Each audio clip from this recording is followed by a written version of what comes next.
Bismillahirrahmanirrahim. Today we are going to learn a new sound, long A sound. It is green level. Let's start.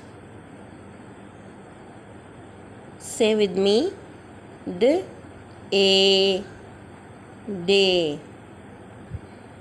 D A day.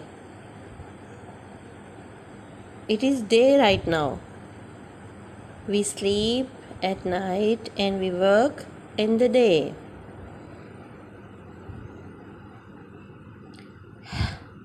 A hay. A hay. ये देखिए कितना बड़ा heap है हे का। बहुत सारे जानवर जो चारा खाते हैं वो हे भी खाते हैं। अभी जब कुर्बानी के लिए आपने जानवर लिए थे तो आपकी गाय और आपका बैल जो था वो ब्राउन कलर का हे खाता था ना, लाइट से सूखी घास की तरह, है ना, जिसको आप तूड़ी भी कहते थे, वो हे है।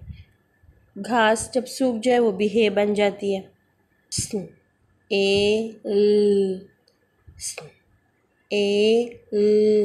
स्नेल। ये देखिए स्नेल छोटा सा होता है और बड़ा भी होता है थोड़ा सा।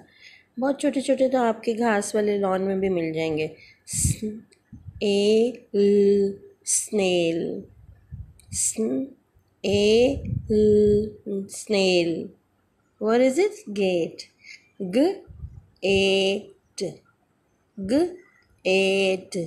Gate. See you later. Allah Hafiz.